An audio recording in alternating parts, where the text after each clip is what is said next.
오늘 같이 나눌 본문 말씀은 민수기 5장 23절에서 31절입니다.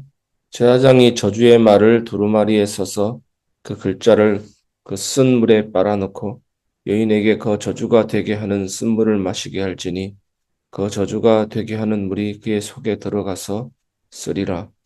제사장이 먼저 그 여인의 손에서 의심의 소재물을 취하여 그 소재물을 여호와 앞에 흔들고 제단으로 가지고 가서 제사장은 그 소재물 중에서 한 움큼을 취하여 그 여자에게 기억나게 하는 소재물로 제단 위에 불사르고 그 후에 여인에게 그 물을 마시게 할지라. 그 물을 마시게 한 후에 만일 여인이 몸을 더럽혀서 그 남편에게 범죄하였으면 그 저주가 되게 하는 물이 그의 속에 들어가서 쓰게 되어 그의 배가 부으며 그의 넓적다리가 마르리니 그 여인이 그 백성 중에서 저주거리가 될 것이니라. 그러나 여인이 더럽힌 일이 없고 정결하면 해를 받지 않고 임신하리라. 이는 의심의 법이니 아내가 그의 남편을 두고 탈선하여 더럽힌 때나 또는 그 남편이 의심이 생겨서 자기의 아내를 의심할 때에 여인을 여호와 앞에 두고 제사장이 이 법대로 행할 것이라. 남편은 무죄할 것이요 여인은 죄가 있으면 당하리라. 아멘.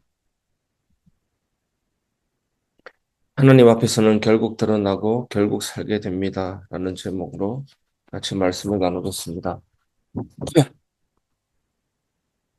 성도 여러분, 요즘 세상은 안 들키면 괜찮다는 논리로 돌아갑니다. 메시지는 삭제하면 되고, 기록은 치우면 되고, 마음속 생각은 아무도 모르니까 그런가 봅니다. 근데 성경은 정반대로 말합니다. 사람은 몰라도 하나님 앞에서는 다 드러난다. 오늘 본문은 읽기만 해도 불편한 말씀입니다. 쓴물, 저주, 드러남, 결과. 하지만 이 말씀의 목적은 사람을 망가뜨리려는 것이 아닙니다. 오히려 공동체를 살리고 억울한 사람을 지키고 숨은 죄에 묶인 사람을 회복시키기 위한 하나님의 마지막 장치입니다. 이 새벽에 하나님이 우리에게 묻는 질문은 단순합니다. 너는 지금 누구 앞에 서 있느냐? 이것을 질문하는 것입니다. 첫 번째, 하나님 앞에서는 숨겨진 것도 결국 드러납니다. 23절에서 24절. 23절에서 24절을 보면 제사장이 저주의 말을 기록해서 물에 씻어 마시게 합니다. 이건 미신이 아닙니다.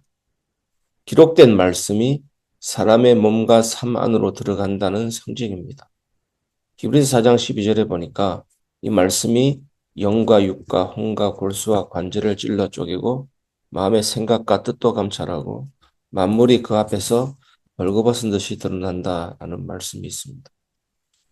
예리한 검과 같이 우리의 깊은 내부에 있는 불신앙과 죄도 드러낸다, 치료한다라는 상징인 것입니다. 말씀인 것입니다. 성경 전체가 이 원리를 반복합니다.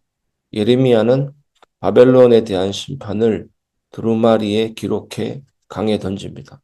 이거는 무슨 말이냐? 기록된 말씀은 사라지지 않는다는 믿음입니다. 우리는 기록을 지우면 끝난다고 생각합니다. 하지만 하나님은 기록보다 마음을 보십니다. 사람 앞에서는 감출 수 있어도 하나님 앞에서는 감출 수 없습니다.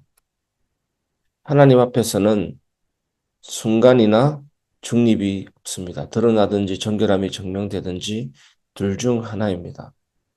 교회 안에서도 마찬가지입니다. 말 안 하면 괜찮은 줄 알고 겉으로는 멀쩡하면 문제없는 줄로 압니다. 하지만 예배는 가면을 쓰는 자리가 아닙니다. 하나님 앞에 서는 자리입니다. 새벽 예배는 특히 그렇습니다. 괜찮은 척 할 필요가 없는 자리입니다. 주께서 구하시는 제사는 상한 심령이라. 주님은 상한 심령을 멸시치 않는다라고 말씀하십니다. 있는 모습 그대로 나아가면 되는 것입니다. 말도 많이 할 필요가 없습니다. 주님 앞에 우리의 시선을 고정하고 앉아 있기만 해도 우리 안에 있는 복음이신 예수님은 우리를 치료하시고 회복시켜 주십니다. 두 번째, 하나님은 정죄보다 먼저 공정함을 선택하십니다. 25절에서 28절입니다.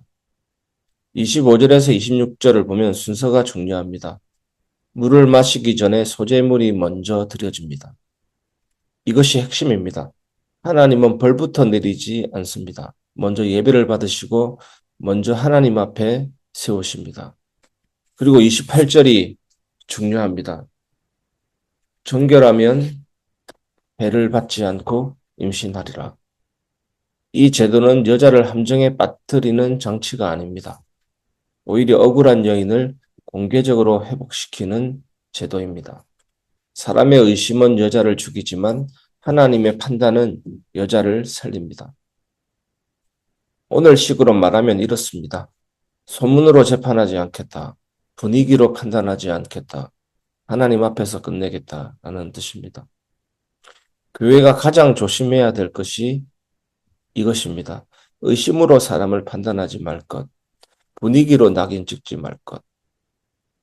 하나님은 공동체가 정죄하는 곳이 아니라 회복이 일어나는 곳이 되길 원하십니다.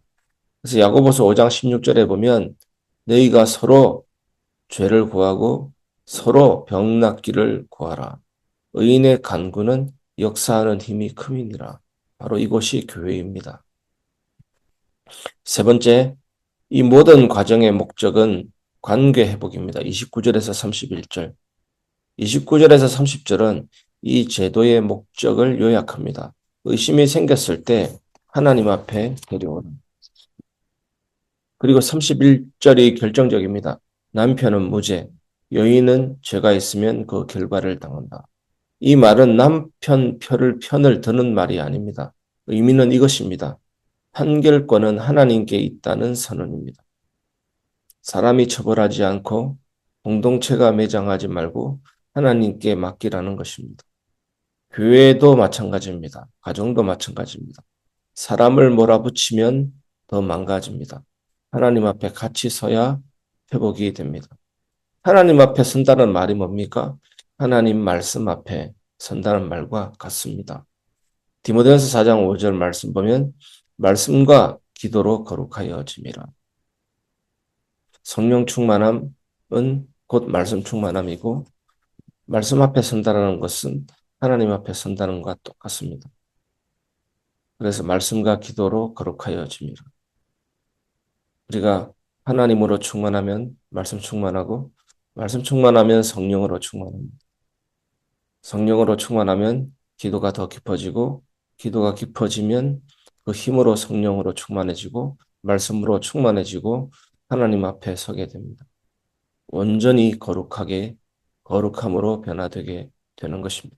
거룩하다는 말은 죄가 하나도 없다는 뜻이 아닙니다. 우리는 예수 믿고도 죄를 짓고 우리 안에 죄성이 있기 때문에 날마다 쓰러질 수 있습니다. 하지만 날마다 회개하고 믿음으로 주님 앞에 나아가는 것이 성화입니다. 거룩함입니다. 여러분, 왜 우리가 하나님 앞에 서야 됩니까? 내 인생의 운전대, 결정권, 주전자리 하나님이 가지고 계십니다. 우리 주님이 왕이십니다. 우리 주님이 통치하십니다. 오늘도 그 주님 앞에 서시기를 주 예수님의 이름으로 축복합니다. 결론을 말씀드리겠습니다. 하나님 앞에 서면 결국 살아납니다. 성도 여러분, 오늘 본문은 무서운 본문이 아닙니다. 사람 손에 인생을 맡기지 말라는 것입니다. 하나님의 은혜 안에 거하라는 것입니다. 사람 앞에 서는 건 두렵지만 사람 앞에 끌려다니는 하나님 앞에 서는 건 때로는 두렵기도 하지만 사람 앞에 끌려다니는 것보다는 낫습니다. 정결한 사람은 억울함에서 풀려나고 숨은 죄는 치료의 자리로 나오게 됩니다. 하나님 앞에 서시기를 바랍니다. 이 새벽에 이렇게 기도하기를 원합니다. 주님, 사람 눈 말고 주님 앞에 서게 하소서. 숨기느라 지친 인생 말고 드러나서 회복되는 인생이 되게 하옵소서. 여러분, 죄가 드러날 때 어저께 교리 설교 시간을 통해서 말씀드렸던 것처럼 죄가 드러났을 때 도망가지 말고 예수님께로 나아가는 인생이 되어야 될 줄 믿습니다. 마음이 찔린다고 숨지 말고 십자가 앞으로 나아가야 됩니다. 하나님의 말씀이 때로는 책망처럼 들리고 율법이 아픈 것처럼 보이지만 그거는 우리를 망하게 하는 것이 아니라 살리기 위함입니다. 오늘도 우리를 온전히 살리시는 그 하나님 앞에 설 때 우리는 결국 살아나게 됩니다. 이 은혜가 여러분에게 넘치시기를 주 예수님의 이름으로 축복합니다.